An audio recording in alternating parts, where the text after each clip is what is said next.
Real quick, I'm gonna try to give some advice on getting a cell phone in Korea.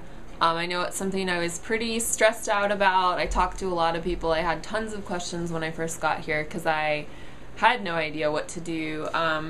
So first of all, one of the biggest things to consider is whether you want to do a prepaid phone or a plan. Prepaid phones, I don't have one myself, but what I have heard about is it's maybe you can get them for around, it would come out to like 10,000 won per month. I know a girl who has a prepaid phone, and I think that you have to buy the phone when you first get it. Like, since you're not doing a plan, they're not going to give you a free phone. But she says she loads about 30,000 won onto it, which is a little less than 30,000 US dollars every 3 months, and that's enough for her for making some phone calls and I think more heavily texting than making actual phone calls where you're talking to someone. So that's one option. I ended up getting a plan for my phone. My phone looks like this. This is what I got with the plan that I chose. It's just a slide phone. It does that. This is for sure the nicest phone I've ever owned. I always got free phones too in America when I had a plan there. And the free phones here, I think I got pretty lucky with mine. What I did when I went looking for a cell phone, I was pretty sure that I wanted a plan. And you can do 1-year plans. I have a E4 visa. And they do want to see your alien registration card when you go in. You need to have your alien registration card, which proves that you can be here. And I guess, I don't know, it probably doesn't specify what sort of visa you have, but it does tell them how long you're here. So they know that you could only do a 1-year plan if they see you're only here for a year.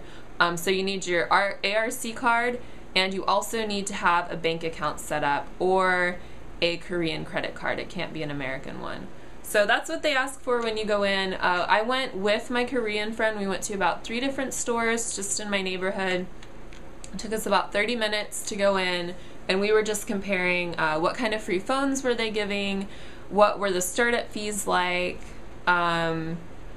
Usually they'll make you pay for 1 or 2 months of internet service, and then you have to go cancel it. So some places would make you have mandatory internet on your phone for longer. So those were some different things to consider. I ended up settling the cell phone provider I'm using is Show.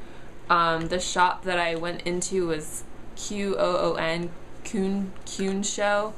But there's also, I've seen like World Telecom, maybe like SK or something like that. I don't really know what the difference is or which one is the biggest, but everyone that I've talked to here says that in general the service is really good. Usually the connection's good, you have lots of bars everywhere. Also you get good service in the subway here, which doesn't happen all over the place in all the subways. So like I said, this is my phone. I can just, even for being a free phone, it has some good features. One of my favorite ones is it has a subway map for all of the different cities in all of the different major cities in Korea. So here's one for Seoul. It looks like this. Pretty cool. Very helpful. I have texting. Obviously, it lays the text messages out like a conversation, which is useful. It's different than what I've had on my other phones. This phone, you can add music, you can put movies on it, you can watch TV. Watching TV on your cell phone is a huge deal here. You'll see people in the subway doing this with antennas coming out of their phone, watching TV. Obviously, I don't understand Korean, so it doesn't do me much good, but I could if I wanted to. You can do video chat with this, you can take videos, obviously take pictures. There's a camera here, camera there. So that's my phone.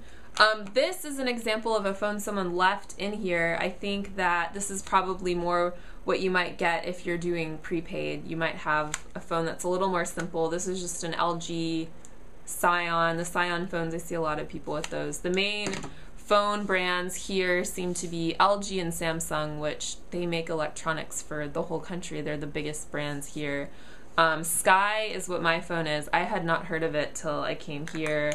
They do have iPhones here. A quick note about getting a smartphone. That was my original intent, was to get a smartphone. I decided against it because to get a smartphone, I think you usually have to enter into a 2-year contract. Most teachers are here teaching for only 1 year. So, you know, you could still get a smartphone, but you would be paying the full retail value of the phone. And then I guess you would just add a 1-year service contract onto that. But yeah, so I think the phones are pretty expensive if you don't get a plan. Another thing to consider is South Korea and Japan are on a totally different cell phone network, so the phones here won't work anywhere else. Unfortunately, when I go back to the US, whenever that may be, this phone will be of no use to me. I might sell it here, leave it here, give it to someone else. I don't know what I'll do, but this phone will not work in the United States. So my plan of having a cool Korean cell phone is not going to work because it's not going to work anywhere else. I'm even just traveling around in Asia, unless I go to Japan, I don't think I'll have a cell phone in any of the other countries because it won't work. South Korea and Japan had to be different. So that's that. Another note is about the chargers. The chargers here are a little bit different. Most people just get a standard charger that looks like this.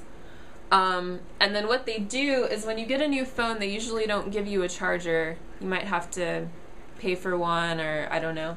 But they do give you this little, it looks like a little charm. One of these, it's actually, well, here you can attach it on like this. People have all kinds of things dangling from their phones here. But this is actually an adapter. So if you pull this off, it, you can see this, and then you undo this part, and it's like that. So you can just plug this part of the charger into here, and then this part charge it, or it goes into your phone to charge it like this. And this just makes it easier, so when people get new phones, they don't have to like have 1,000 different chargers in their house. You can just have one. And then when you get a new phone, you just have to get this new tiny little piece. And so it's really cheap. And it also makes it easy if you're out somewhere and you don't have your charger and you have this, you know, you can borrow your friend's charger. You can go into a convenience store and charge it up there. You can charge it at work. You don't have to worry about having your charger all the time because it seems like the phones here are pretty nice. They run out of batteries pretty quickly. So that is what that is. I was really confused when I first got here because I'd always see weird things on people's phones and I didn't know what they were. This is what I have hanging on mine right now. It's actually a Subway thing. Instead of having a Subway card, I traded it in for the Subway ring. It attaches to your phone, obviously, and you just swipe it. Instead of swiping a card, you just go add money onto it.